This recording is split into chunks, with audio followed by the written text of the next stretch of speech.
அப்போ திருப்பலி போக நோக்கம் என்ன? ஆதாயம். மனம் இல்லை. அங்கே கடவுளின் குடும்பத்தில் சேர்வதற்காக நான் 5 மணிக்கெல்லாம் ஏஞ்சி வந்து டீ கடையில் உட்காந்து காத்திருந்து உள்ள முதலாளவோ கடைசியாளவோ நுழைந்தேன் என்றால் எனக்கு மனம் மாறி இருக்கிறது என்று அடையாளம் இருக்கிறது. ஆனால் இது போன்று தினமும் திருப்பலி நான் தவறாமல் போவார்கள். சில எத்தனை திருப்பலி இருக்கோ அத்தனை திருப்பலி கூட காண்பார்கள். நோக்கம் வியாபாரம். நல்ல இன்னைக்கு படி போடணும், அவங்க பேச்சில் இன்னைக்கு கடவுள் படி போடணும், வியாபாரம் நடந்தால் படி போட்டு விட்டார் என்று நம்புகிறார்கள். இவர்கள் என்ன செய்வார்கள்? பெந்தகோஸ்து பாட்டு பாடினால் முதல் ஆளாக கை தட்டிட்டு அங்கனே உட்காந்துருப்பாங்க. ஏன்? அது பாடினா இன்னும் கொஞ்சம் ஆதாயம் கிடைக்கும். எந்திரிச்சு வந்தால் அது போயிடும். அந்த வியாபாரத்தில் கிடைக்கக்கூடிய லாபம் போய்விடும் என்ற பயம். அதனால் எழுந்திருத்து வரவே மாட்டார்கள். என்னதான் தவறு என்று போதித்திருந்தாலும், என்னதான் தவறு என்று புரிந்திருந்தாலும் இவர்கள் எந்திரித்து வர மாட்டார்கள். ஏனென்றால் இவர்களுடைய மனம் எங்கே இருக்கிறது? ஆதாயத்தில் இருக்கிறது, செழுமையில் இருக்கிறது. வியாபாரமானதான் செழுமையை பெற முடியும் என்பதுதான் அவர்களுடைய நம்பிக்கை. அந்த வியாபாரத்துக்கு உதவக்கூடியவராக இருப்பவர் தான் கடவுள் அவர்களை பொறுத்தவரை. அவர்களுடைய குடும்ப உறவு தருபவராக கடவுளை பார்ப்பதில்லை. மாறாக வியாபாரத்தை நல்லபடியாக நடத்தி தருபவராக பார்க்கிறார்கள். இவர்களும் மனம் இல்லாதவர்கள். மனம் மாற தேவை. அதாவது அதே பண்டம், உரை மட்டும் வேறு. என்ன மற்ற மதத்தில் போய் செய்ய வேண்டுமோ காலையில் பார்த்தீங்கன்னா அங்கே தான். இந்து மதத்திலலாம் பார்த்தீங்கன்னா காலங்காட்டி விடியறதுக்கு முன்னாடி அங்கே பூஜை, 4 கால பூஜை 6 கால பூஜைன்னு சொல்கிறார்கள் அல்லவா? அதில் காலங்காட்டி ஒரு பூஜை நடக்கும். எல்லாம் பட்டு வெட்டி பட்டு சட்டை கட்டிட்டு நேராக போய் நிற்பாங்க. குளிச்சுட்டு ஃப்ரெஷ்ஷாக போய் காலங்காட்டி குளிச்சுட்டு போகணும். அவங்களுடைய வழிபாட்டு முறையில் குளிப்பது என்பது ஒரு இன்றியமையாத செயல். அது சுத்தபத்தமாக உள்ளார போடுறான். இஸ்லாமியரிடையும் அது உண்டு. அதனால தான் வெளியில் அந்த பைப்பெல்லாம் வைத்திருப்பார்கள். எல்லாம் குளிச்சுட்டு சுத்தமாக போகணும். குளித்து விட்டவன் கால்களையும் கைகளையும் மட்டும் கழுவினால் போதும் என்று சொல்வார் அல்லவா இயேசு? அதுபோன்று அவர்கள் வீட்டில் குளித்து விடுவார்கள். இங்கே வந்ததும் கைகளையும் கால்களையும் கழுவிட்டு உள்ளே தொழுகை கூடத்துக்கு செல்வார்கள். அதுபோன்று அங்கே உள்ள பண்டம்தான் இங்கேயும் பின்பற்றப்படுகிறது.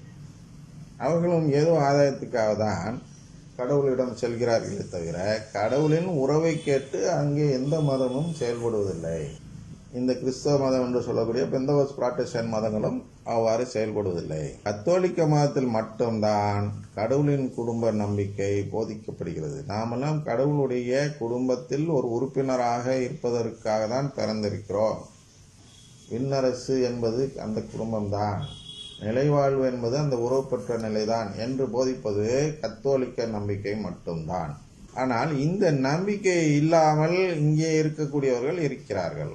இந்த நம்பிக்கைக்கு எதிராக இருப்பவர்கள் அருணுடைய இயக்கத்தினர்கள். அவர்களை விட்டு விடுங்க.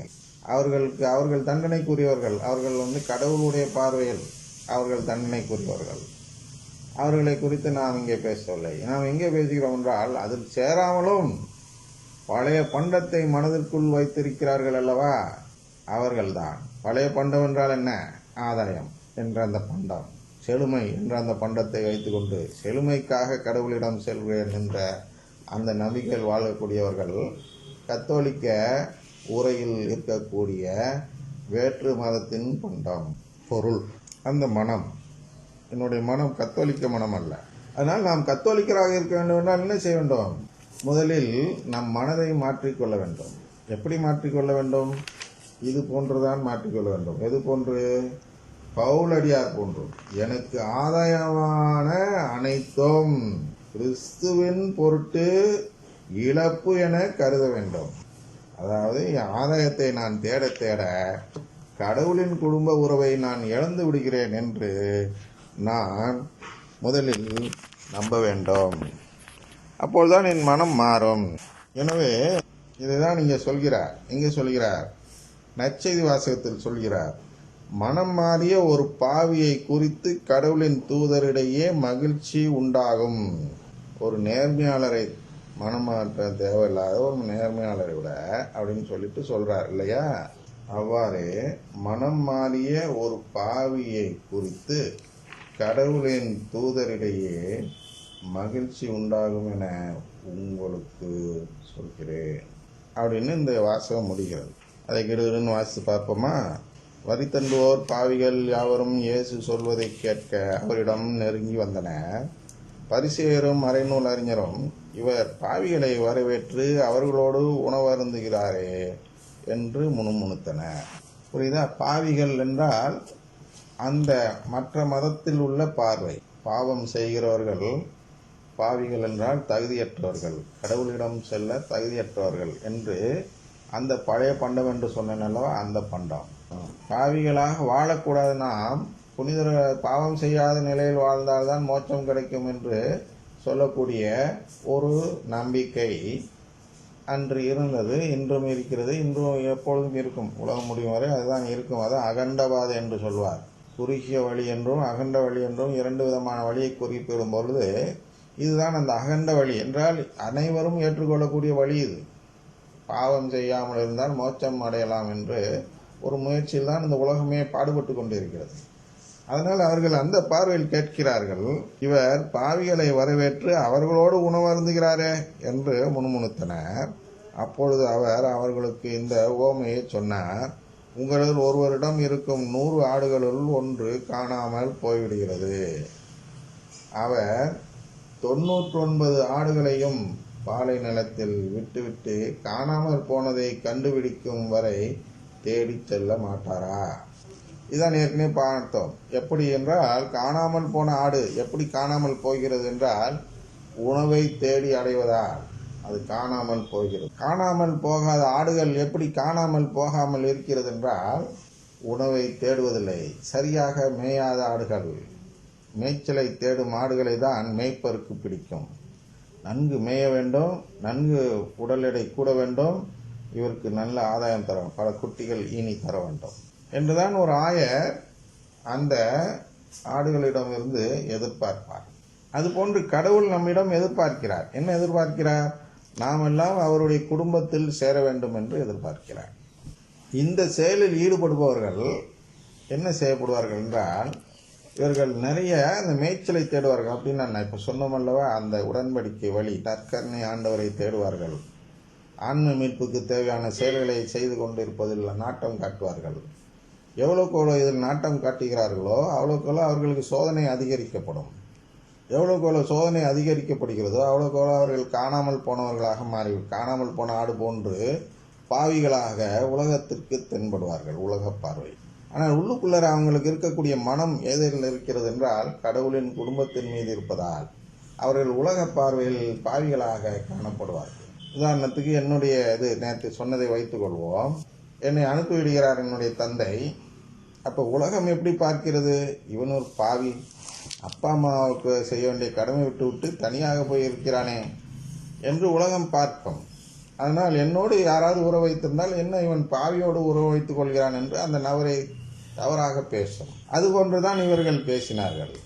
பாவிகள் எதனால் பாவிகளாக இருக்கிறார்கள் என்றால், அவருடைய உறவை தேடி வந்தவர்களாக இருக்கிறதுனால் அவர் கடவுளின் குடும்பத்தை தேடிய நிலையில் பாவிகளாக இருக்கிறார்கள்.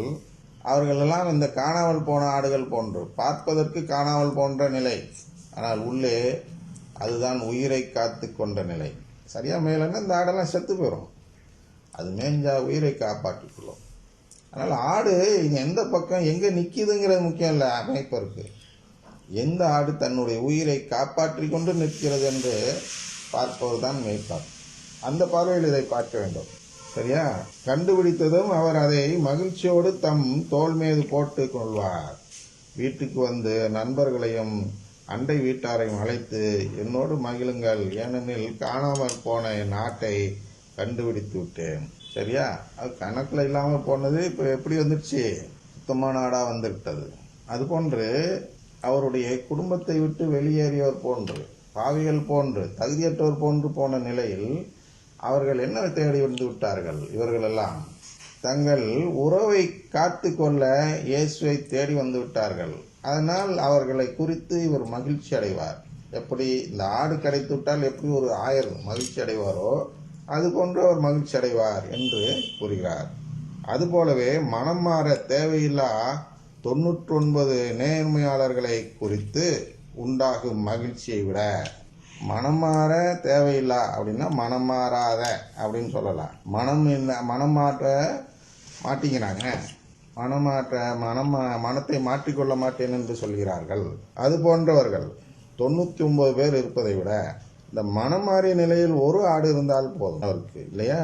அதுதான் இப்போ சொன்ன கள்ள நோட்டு என்று. அடுக்கி அடுக்கி கட்டுக்கட்டாக ரூமாக கொடோன்னா அடுக்கி கள்ள நோட்டு வைத்திருப்பதை விட ஒத்த நோட்டு ஒரிஜினல் நோட்டு இருந்தால் அதை விட மதிப்பு கூட என்று சொன்னேன் அல்லவா? அதான் மனம் மாற தேவையில்லாத, யாருக்கு மனமாற்றம் தேவையில்லை என்றால், யாருக்கு சோதனை இல்லையோ அவர்கள் மனம் மாற தேவையில்லை. ஏன்னா அவர்கள் சோதிக்கப்படவே இல்லை, அதனால் அவர்கள் கஷ்டப்பட்டு அந்த சோதனையில் ஈடுபட வேண்டும் என்ற தேவை அவர்களுக்கு இல்லை. யார் கடவுளின் உறவை தேடுகிறார்களோ அவர்கள் தான் மனம் மாற தேவை உள்ளவர்கள். கடவுளின் உறவை தேடுகிறவர்களை கடவுள் அழைக்கிறார். அந்த அழைப்பை அவர்கள் ஏற்றுக்கொள்கிறவர்கள் அவர்கள் மனம் மாறிவிட்டார்கள். இவர்கள் அழைப்பை ஏற்றுக்கொள்ளவில்லை. ஆனால் உலக பார்வையில் என்னவாக இருக்கிறார்கள்? நேர்மையாளர்களாக இருக்கிறார்கள், கடவுளுக்கு ஏற்புடையவர்களாக இருக்கிறார்கள். அதான் சொல்கிறார், மனம் மாற தேவையில்லாத 99 நேர்மையாளர்கள்னா பாவம் செய்யாதவர்கள் குறித்து, அப்படின்னா சோதனைக்கு உட்படுத்தப்படாதவர்கள் குறித்து உண்டாகும் மகிழ்ச்சியை விட மனம் மாறிய ஒரு பாவியை குறித்து விண்ணுலகில் மிகுதியான மகிழ்ச்சி உண்டாகும் என நான் உங்களுக்கு சொல்கிறேன்.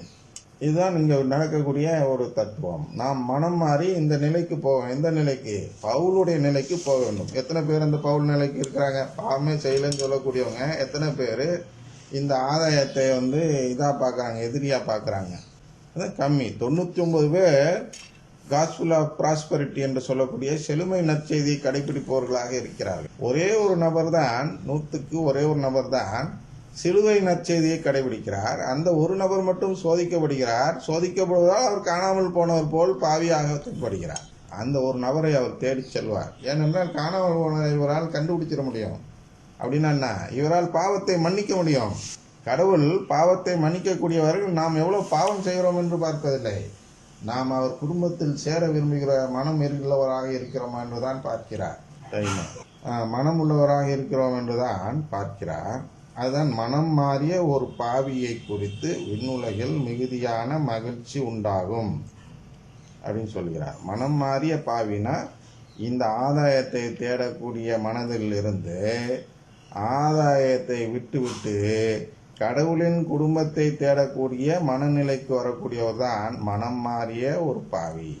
பெண் ஒருவரிடம் இருந்த 10 திராக்மாக்கள் ஒன்று காணாமல் போய்விட்டதால் அவர் எண்ணெய் விளக்கை ஏற்றி வீட்டை பெருக்கி அதை கண்டுபிடித்து இருக்கும் வரை கவனமாக தேடுவதில்லையா? அதாவது ஒரு திராக்மாவோட அந்த எண்ணெய்க்கு ஆகக்கூடிய செலவு என்பது அதிகமாக இருக்கும். அதிகமாக வேண்டுமானால் நான் செலவு செய்வேன், ஆனால் அந்த திராக்மா என்னிடம் வர வேண்டும் என்று எப்படி தேடுகிறார்களோ அது போன்றுதான் கடவுள் அவருடைய குடும்பத்தில் நம்மை சேர்க்க அவர் எடுக்கக்கூடிய முயற்சி. உதாரணத்துக்கு சிலுவையில் பாடுபட்டு இறந்தது என்பது நாம் அவ்வளோ தூரம் மதிப்புக்கு. ஆனால் அதுக்கு ஒரு ஒன்று இருக்குது, வடிவேலு ஜோக்குன்னு நினைக்கிறேன். அதுக்கெலாம் நான் புறமாட்டேன் அப்படிங்கிற மாதிரி, அந்தளவுக்கு நான் வருத்தில்ல அப்படின்னு ஒரு ஜோக் சொல்வார்கள் அல்லவா? அதுபோன்று இங்கே நமக்காக அவர் சிலுவையில் இறக்கும் அளவுக்கு நான் அந்த அளவுக்கு தகுதியாக, நமக்காக அவர் இவ்வளோ பெரிய விஷயம் செய்யணுமா? அற்பமான பிறவி நான், அற்பமான பாவி நான். என்னை அவர் அவருடைய குடும்பத்தில் சேர்த்து கொள்வதற்காக எனக்காக சிலுவையில் இறந்தார் என்பது அவருடைய பெருமுயற்சி. சின்ன ஆதாயம் பெரிய முயற்சி. அதான் நீங்கள் சொல்கிறார். காணாமல் போன திராக்மாவை தேடும் பொழுது அந்த திராக்மா கிடைத்தால் அந்த எண்ணெய்க்கு ஆகக்கூடிய செலவை விட இந்த திராக்மாவின் மதிப்பு கம்மியாக தான் இருக்கும். ஆனால் அதை செலவு செய்து அதை எப்படியாவது அடைய வேண்டும் என்று யோசிப்பது போல்தான் கடவுளும் நமக்காக அதிகமான ஆதாயத்தை கொடுத்து நம்ம எல்லாம் மீட்கிறார். கண்டுபிடித்ததும் அவர் தோழியரை அண்டை வீட்டாரையும் அழைத்து என்னோடு மகிழுங்கள், ஏனெனில் காணாமல் போன திராக்மாவை கண்டுபிடித்து விட்டேன் என்பார்.